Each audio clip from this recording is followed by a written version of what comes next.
Bueno, pues en este último vídeo de relatividad vamos a intentar explicar cómo funcionaba la cabeza de Einstein, cómo se pudo él verse influenciado, dónde cogió pistas, dónde cogió intuiciones para poder ir construyendo la teoría de relatividad especial en 1905 y la teoría de relatividad general en 1915, ¿vale?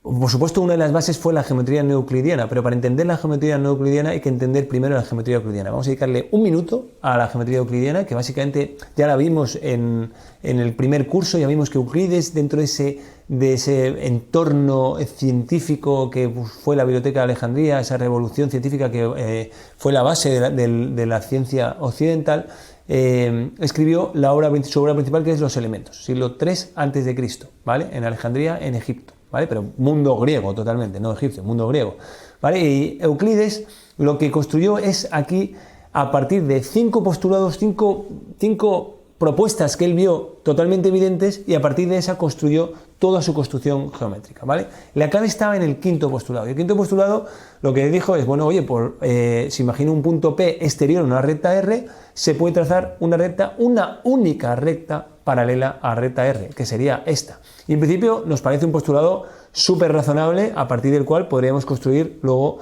toda una geometría sin tener la sospecha de que podemos entrar en error, ¿vale?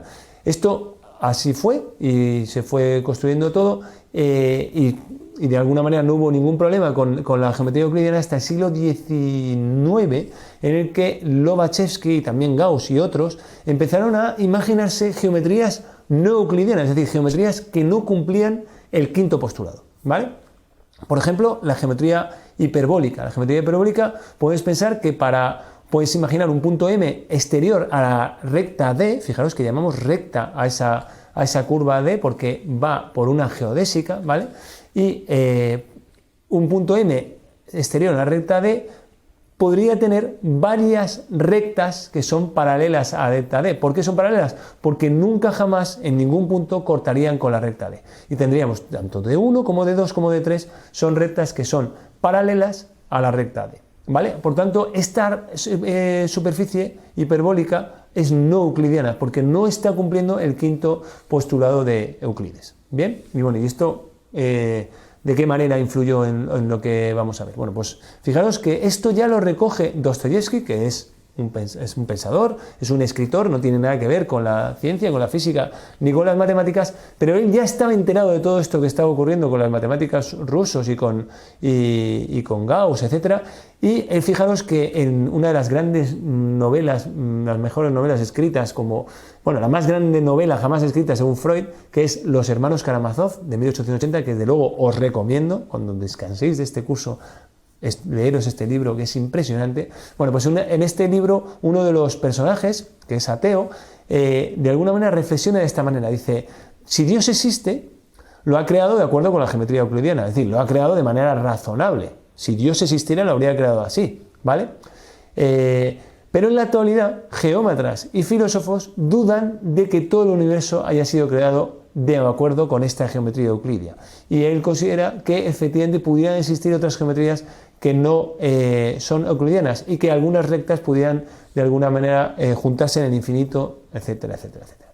Bien, pues esto, que en principio es una novela, dice Einstein, que lo dijo un poquito más tarde de haber publicado sus dos teorías, la relatividad especial y la relatividad general, dice, aprendí más de Dostoyevsky que de cualquier otro pensador científico. Aquí yo estoy intentando presentaros todas las cosas que influyeron en la mente de Einstein para poder llegar a sus construcciones. Fijaros que muchas cosas fueron sensaciones, otras cosas fueron cosas artísticas, como esta novela literaria que es cumbre de la literatura universal, y otras cosas fueron construcciones matemáticas y físicas, como vamos a ver ahora, ¿vale?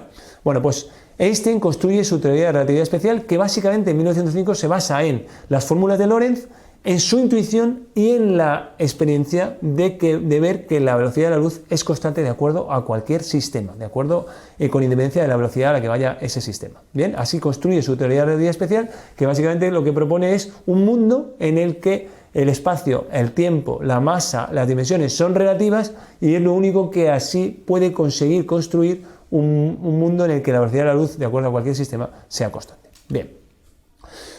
Minkowski, siguiendo ese tratado de la teoría de la relatividad especial, construye matemáticamente un espacio-tiempo plano, porque hasta ahora no hemos hablado de deformaciones de nada, de espacio-tiempo, un espacio-tiempo plano de acuerdo a las fórmulas de Lorentz y de acuerdo a la relatividad especial de Einstein en 1905. Y ese espacio plano, ese espacio-tiempo plano, fijaros que es como este. Y fijaros que en este espacio-tiempo de Minkowski, del año 1908, T', que es la hipotenusa, no es cateto al cuadrado más cateto al cuadrado, no es x al cuadrado más t al cuadrado. Fijaros que en este espacio de Minkowski, que no está deformado, pero sí es relativista, sí es lorenciano, t' al cuadrado es igual a t al cuadrado menos x cuadrado partido c cuadrado, menos x cuadrado partido c cuadrado. Es decir, que t' es siempre menor que t. Y más menor va a ser cuanto más se incline, cuanto mayor sea la velocidad. ¿Por qué influye la velocidad? Porque fijaros que si dividimos entre t al cuadrado en un término y en otro, y hacemos la raíz cuadrada, nos encontramos con t' partido t, y será igual a la raíz cuadrada de 1 menos v cuadrado por c cuadrado, que es las fórmulas que habíamos visto en todos los vídeos anteriores de relatividad cuando explicábamos cómo iba el reloj del viajero respecto al reloj del andén, o a la viceversa, ¿vale? Así que así vemos que t' es menor que t, aunque si lo hiciéramos desde el punto de vista de t', t sería menor que t', eso ya hemos visto varias veces, ¿vale? Pero de esta manera estábamos dejando a huevo a Einstein la resolución de la paradoja de los gemelos. ¿Por qué? Porque fijaros que la paradoja de los gemelos es esta, en el que t' más t segunda es menor que t, ¿vale? De esta manera estábamos explicando por qué uno de los gemelos era más joven que el otro. Y aquí fijaros que estamos uno yendo por una geodésica, le dan un tortazo, va por otra geodésica y ataja en el tiempo, mientras que el que se ha quedado quieto se mantiene en su geodésica. ¿Ok? Vale, pues entonces, de alguna manera, Einstein, con la construcción matemática que había hecho Minkowski, se lo deja más fácil a la hora de resolver la paradoja de los gemelos, que la paradoja de los gemelos se resuelve de acuerdo a la teoría de la relatividad especial. No es necesaria la teoría de la relatividad general para resolver la paradoja de los gemelos. Lo que pasa es que en la paradoja de los gemelos entran en juego las aceleraciones. ¿Ok? Entran en juego esos cambios de velocidad. Entran en juego esos toques que hacen que el gemelo pase de una geodésica a otra. Y esas aceleraciones le puso en camino a Einstein hacia la teoría de la relatividad general. ¿Vale? ¿Qué más le puso en camino a Einstein hacia la teoría de la relatividad general? Esto y también su intuición que tuvo en 1907, que lo contamos ya, de imaginarse flotando en el espacio. Es lo que él dijo que fue la idea más feliz de su vida.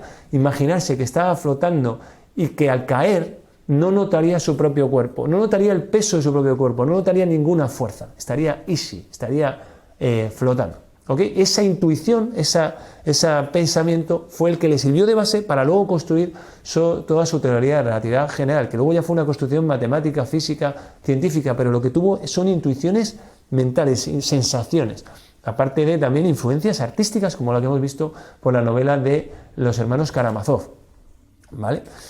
Y finalmente consiguió construir en 1915 la teoría de relatividad general, en la que ya las masas deformaban el espacio-tiempo, que es lo que hemos ido explicando en los últimos vídeos, ¿vale? Y para poder hacer la construcción matemática de esa deformación del espacio-tiempo, esa construcción geométrica de la deformación del espacio-tiempo, se aprovechó de las construcciones geométricas que habían hecho Lobachevsky, Gauss, Riemann, bastantes años antes. Y esas construcciones matemáticas le sirvieron para luego poder construir matemáticamente esas deformaciones del espacio y tiempo que llegaban a formulaciones que permitían esos cambios en el tiempo y esas deformaciones gravitacionales del tiempo, ¿vale? Que veíamos más adelante. Bien, pues esto es muy similar a cuando, por ejemplo, Kepler se basó en esas construcciones geométricas que Apolonio, también en la Biblioteca de Alejandría, había construido para construir sus curvas cónicas. Esas secciones sobre el cono que formaban una elipse, un círculo, una parábola o una hipérbola, que en principio eran construcciones mentales que de poco servían o de nada servían y que sin embargo luego Kepler rescató para poder construir las órbitas de los planetas. Pues exactamente igual Einstein construyó aprovechó unas geometrías que en principio eran solo curiosidades matemáticas que habían construido Gauss y Lobachevsky, las aprovechó para la teoría de relatividad general. Y la teoría de relatividad general consiguió luego explicar otras muchas cosas como la masa que deforma el espacio-tiempo, la dilatación del tiempo, la habitación gravitacional del tiempo, etcétera, etcétera, etcétera. ¿vale? Y ahora vamos a ir a demostrar experimentalmente la relatividad, porque todo esto, que al final vemos que ha sido construido en la mente de un único hombre, que es Einstein, que se basó en intuiciones, en inspiraciones, en arte, en sensaciones, en construcciones matemáticas, construcciones geométricas, etcétera, podía estar solo en su cabeza, pero realmente estaba en la naturaleza. Pues fijaros que ya desde el siglo XIX Le Verrier estaba buscando un planeta que debía existir entre Mercurio y Sol. ¿Por qué él considera que debía existir un planeta entre Mercurio y Sol? Porque Mercurio, la órbita de Mercurio, el eje de la órbita de Mercurio se estaba desplazando, estaba girando. Y es verdad que las leyes de Newton ya predecían que el eje de la órbita de Mercurio debía desplazarse poco a poco. Pero el problema es que esa velocidad de desplazamiento del eje no cuadraba exactamente con la ley de Newton. Algo había ahí que no encajaba. Y Le Verrier dijo, bueno, pues si no encaja, no es porque Newton esté equivocado, evidentemente, es porque debe haber algún planeta entre Mercurio y el Sol que es el que está produciendo esa desviación del eje a una velocidad distinta de la predicha por Newton, que era infinitesimal, pero era una diferencia. Y bien, pues le llamó Vulcano porque dijo, es evidente que tiene que existir, vamos a buscar a Vulcano. No apareció Vulcano, nunca jamás se encontró Vulcano, ¿vale? Y nadie lo encontró. En 1906, Einstein, en 1907, cuando ya ha publicado la relatividad especial, pero todavía quedan muchos problemas por resolver, y pronto saldrá la paradoja de los gemelos, etcétera, etcétera, etcétera, él ya va trabajando en intentar incorporar la gravitación en su teoría, y para eso pues saldrá la teoría de relatividad general. Y ya él dice, espero poder explicar, una carta que escribía, espero poder explicar esta discrepancia de Mercurio, que nadie ha todavía explicado porque nadie ha encontrado un planeta ni lo van a encontrar, con mi versión relativista sobre la gravitación que acabo de empezar a construir. ¿Ok?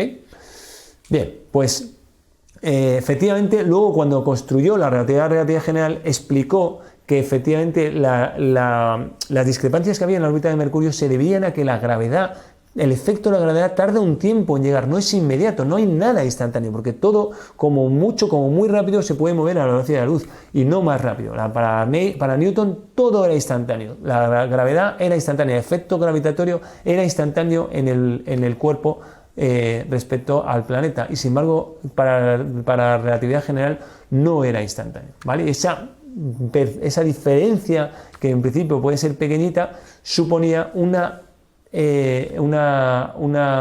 cambio en la velocidad de giro del eje de Mercurio, que es donde mejor se notaba porque era el que estaba más cerca del Sol. Lo mismo ocurre en la Tierra y lo mismo ocurre en Júpiter y en Saturno, pero era muchísimo más difícil de percibir que en Mercurio, que estaba más cerca del Sol, y el efecto era mayor, ¿vale?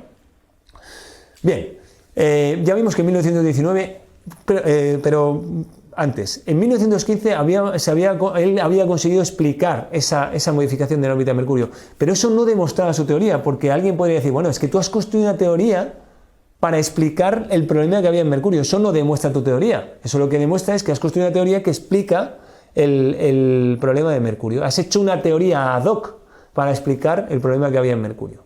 Eso no quiere decir que todo funcione de acuerdo a tu teoría.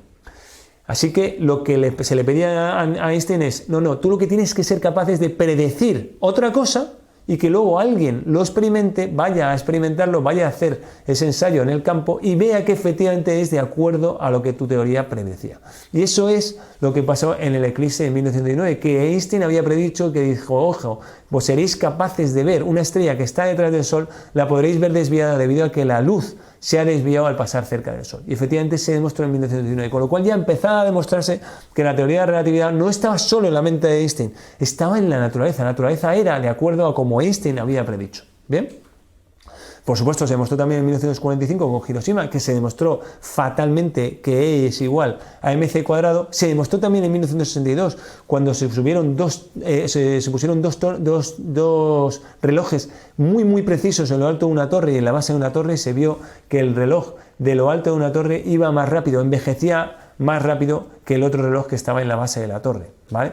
Y se demostró también en 1978, cuando se mostró se implantó el sistema de GPS, de posicionamiento por GPS, que sabéis que funciona en base a 3 satélites que me están mandando ondas electromagnéticas, luz, imaginaros, no son luz, pero bueno, son ondas electromagnéticas que van a la velocidad de la luz, que llegan hasta donde estoy yo y en función de lo que han tardado puedo calcular a qué distancia estoy de ese satélite, a qué distancia estoy de ese satélite y a qué distancia estoy de ese satélite. Y por posicionamiento, por geometría, puedo llegar a definir mi posición, ¿vale?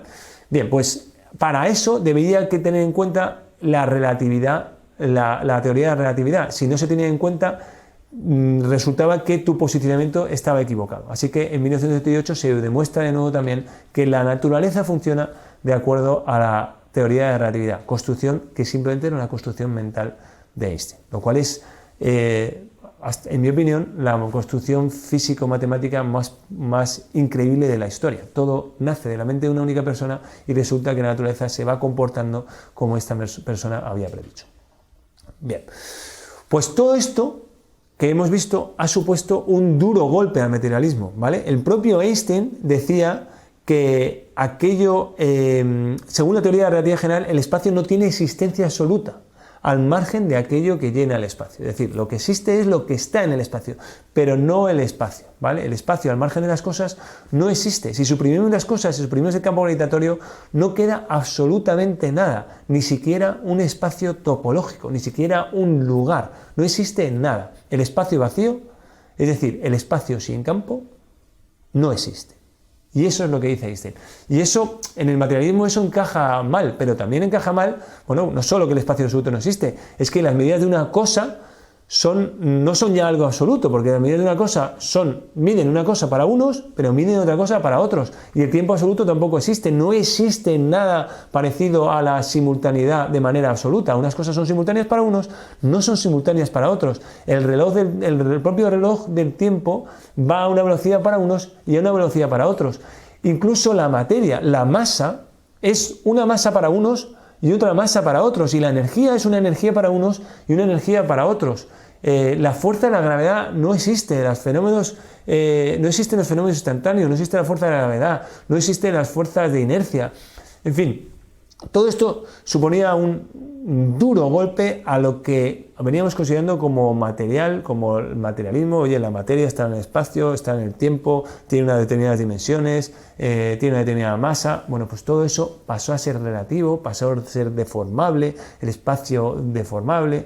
En fin, fue todo ello un duro golpe al materialismo. Y fijaros, y ya termino con Berkeley, que en su libro, Berkeley era un obispo irlandés de principios del siglo XVIII, que escribe varios tratados, pero me quedo con este de acerca del movimiento. Luego trataremos más adelante a Berkeley y vamos a ver que está muy de moda en este curso, y que él dice, fijaros lo que dice: fuerza, gravedad y términos similares, cuando son utilizados por los filósofos para significar cosas de la naturaleza independientes y absolutas, separadas de todas las cosas, que en realidad ni son objeto de los sentidos, ni pueden ser concebidos de ninguna manera por el intelecto. Es decir, ¿qué es una fuerza? ¿Qué es el espacio? ¿Qué es la gravedad?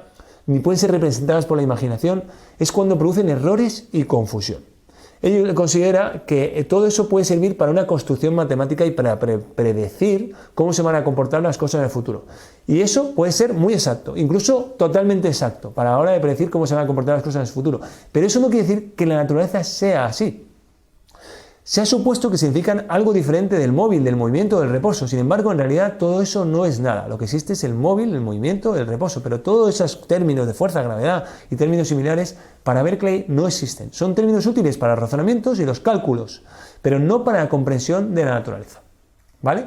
Para Berkeley, la atracción gravitatoria, fijaros, ya está diciendo en 1720, la atracción gravitatoria, desde luego es evidente que fue empleada por Newton no como una cualidad verdadera y física que realmente existe en la naturaleza, sino como una hipótesis matemática. Y yo os pregunto, ¿qué opinaría Berkeley sobre la deformación del espacio y del tiempo? ¿Qué opinaría Berkeley sobre la construcción físico-matemática de la teoría de la relatividad? Pues yo os diría que Berkeley diría que la teoría de la relatividad sería una magnífica construcción matemática que es sin duda de enorme utilidad para predecir medidas y movimientos, que tiene una capacidad de predicción impresionante, casi, podríamos decir, imaginaos, totalmente exacta, aunque ya veremos que no lo es, pero imaginaos, es totalmente exacta, pero ni muchísimo menos explica la realidad misma.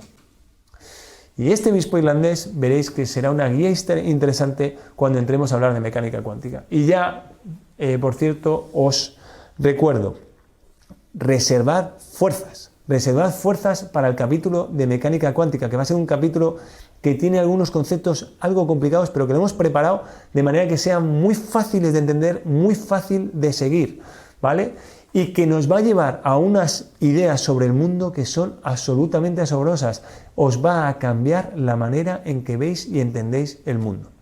Y nada más, habéis visto que he intentado explicar estos vídeos de manera que se puedan entender, que vamos profundizando en los conceptos, que podemos ir de concepto a concepto entendiéndolos, pero que no entramos en derivaciones matemáticas y derivadas, integrales, etcétera, excesivamente prolijas, y por tanto nos quedamos entre lo que es excesivamente divulgativo, que intenta explicar las cosas, pero como no profundiza, pues se saltan cosas y no se entiende, a lo que es excesivamente farragoso, que entra en derivadas, en matemáticas, esos libros que son difíciles de comprender porque entran en complicaciones matemáticas, y nos hemos quedado en un término medio que creo que es el adecuado, que nos permite entender las cosas profundizando en ellas lo suficiente como para entender cada paso, pero sin tener que entrar en derivadas y matemáticas integrales y todo eso que nos hacen perdernos.